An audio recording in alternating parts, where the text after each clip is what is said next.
Hi, I'm Christine McKay with My Craft Studio, and today we are here with another one of our favorite bloggers, Ashley Prisbey with I'm Topsy Turvy. Hi. So Ashley, tell me a little bit about what kind of blog that you have. I'm kind of an ADD blogger. I'm all over the place. I started out as a food blogger. When my husband was in India, I was at home with 4 children and needed something to do other than take care of 4 children. And somebody suggested I start a blog, so I did, and the rest is kind of history. And you know, I love that about you. As we were talking a little bit off air, is you were saying you don't really like to be in a box. Like, you do all sorts of things, from home decor, home repair, cakes. Yes, I have kind of done it all. If something needs to be done, I learn how to do it. So when we got water damage to the house, I learned how to drywall and paint and replace the toilet and everything. I love that. And so your blog is kind of just like a reflection of that and sharing your experience with other people. Yeah, it is. I really enjoy it that way. I like being able to kind of do whatever feels right at the time. I love that. So today we're going to talk a little bit about making these gorgeous roses right here, which I always think, you know, I always see them on cakes and I'm like, I could never do that. So, but from what I understand, is it really is doable. It is, and it's easier than you think. Really, if you just know a couple of the right tips and tricks, anybody can do it. Okay, so let's start with the tools that you need for this. Okay. Obviously you need, for me I use fondant because I'm a cake decorator, and I use a mixture of fondant and gum paste because it's stronger and thinner, and you can get it nice and more realistic when you can get it thinner. But you could use clay or anything else, any other medium that you like to work with. Okay. So I already have this rolled out. And for me, for these giant roses, you want a nice big center. I like the egg shape because it lends itself better to the whole rose. And for petals, you want your petal to be just a little bit about the same size as your centerpiece, or a little bit bigger. So if you want to do a small one, same thing applies. If you want to do a really big one, same thing applies. So you just cut out a couple.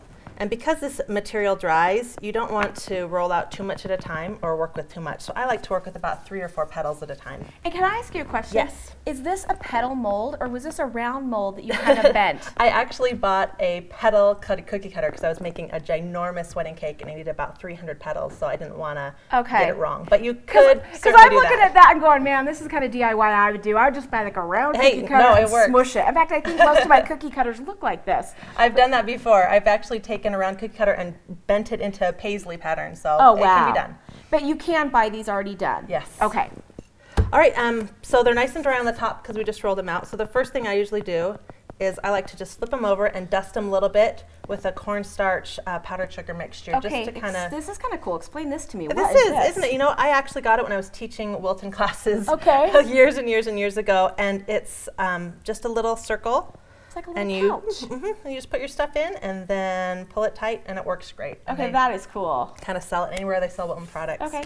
But you want it dry on both sides, otherwise it will stick to everything you're working with, and you don't want that because then your petal will get ripped. So now we have it nice and dry on both sides. This is a ball tool. Okay. They come in various shapes and sizes. I prefer the metal ones because the plastic get a little seam along them when they're made. Okay. And then they can rip the fondant. Now, what is this pink thing? This is the most essential thing for flower petals with working with fondant. It's just a flower foam. They have a thick one and a thin one. This is the thin one. Okay. And this is going to, as we press on our flower, it's going to kind of allow it to squish down a little, and that's what's going to give us our rippled effect as we go around with just a little bit of pressure around our petal like that. That is like magic. It is. That is so cool. It does. It just kind of gives that little delicate, like I said, like a little ruffle. Yeah, we want it to be slightly realistic. But if you press the real trick is just kind of practicing this a couple times. If you push too hard, then you get like it too ruffled, and that can cause problems. See? It's really important to have the right tools, because I'm thinking, I mean, I think I probably tried that technique on my counter and it didn't work, but with this pad, it really The pad gives just enough that you can create that ruffle without ripping it. You want to try? Oh, okay, now I'm scared. All right, so you kind of want the ball half on and half off the petal. Okay, that is stinking cool. I think I'm too scared, so I'm not pressing hard enough, but you can go a little bit closer to the edge. It's cool because you can kind of feel it give a little bit as you're going around. Mine's a special petal. That's okay. You know, every petal on a flower is not exactly the same. You know what I love, because like the first time I run, I was like a little scared, so I wasn't pressing hard enough. But as you press a little bit harder, it really does do that, and you can feel the foam. And you can go around more than once until you get it kind of where you want it. I think she's saying that mine's not. No, right you did it great. You did a great job. Don't try this at home. And Just now kidding. we want to stick it to our foam, Okay. our foam center. This is my favorite part right here. So you can use clear vanilla or vodka. Vodka's cheaper, so that's what I usually use. Why use clear vanilla when you can use vodka? But you just want to take your petal right in your hand, and they're not delicate. You can grab it. Okay. Take it right in your hand and put that all around. Can I ask a question? Yes. Like, why not just water? You can use water, but vodka or clear vanilla, since it evaporates faster, it leaves the surface tackier faster than if you had used water. And will this dry quicker than where water might make it soggy? It will, and I like it better. It sticks better. Water's a little bit more temperamental, and you don't want to use regular vanilla because it's brown, so it could leak or miscolor. So for the first petal, you want to put it on and kind of create a cone shape right along the top. So that when people look in the center of your flowers, they're not seeing the styrofoam. See, it's just like, it's like a real rose. It's like not quite bloomed. And then you just go around, you add another petal, and I like to work about 3 petals at a time. So you just add the next one, and as you add it, this is so much easier than the frosting on the it little is. It's thing much that you're easier than the turning. frosting on the nail. You just can kind of push your petals back where you want it, and then you just get a styrofoam thing and stick it in there and let it dry. Oh my gosh.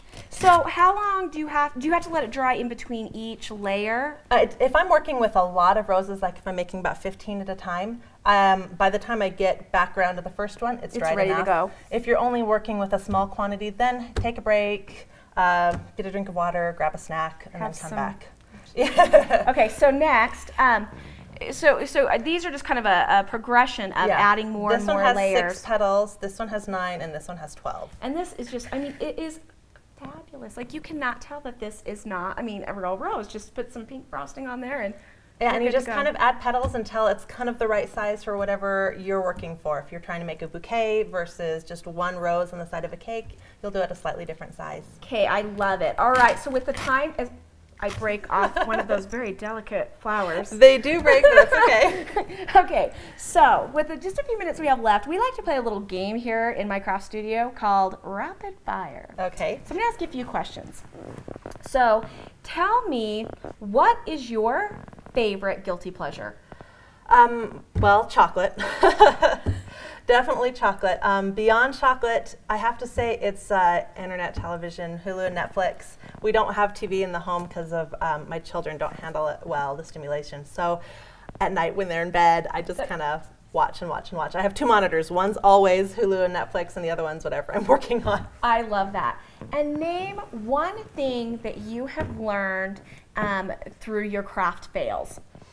Oh man, well there is no fail really because you learn from all of it, and that's probably the main thing that I've learned. I'm one of those, I'm stubborn, and until I get it right, I'm just going to keep trying it and to never give up. So I learned something from every cake I make, every craft I try, and every fail.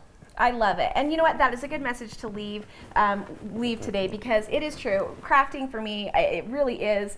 It's about the feelings that you have while you're creating and less about, I think, the finished project. Yeah.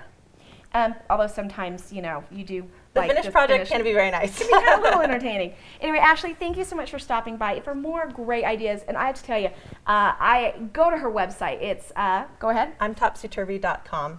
And you will see some of the most amazing cakes you've ever seen. So go ahead and take a look and check it out.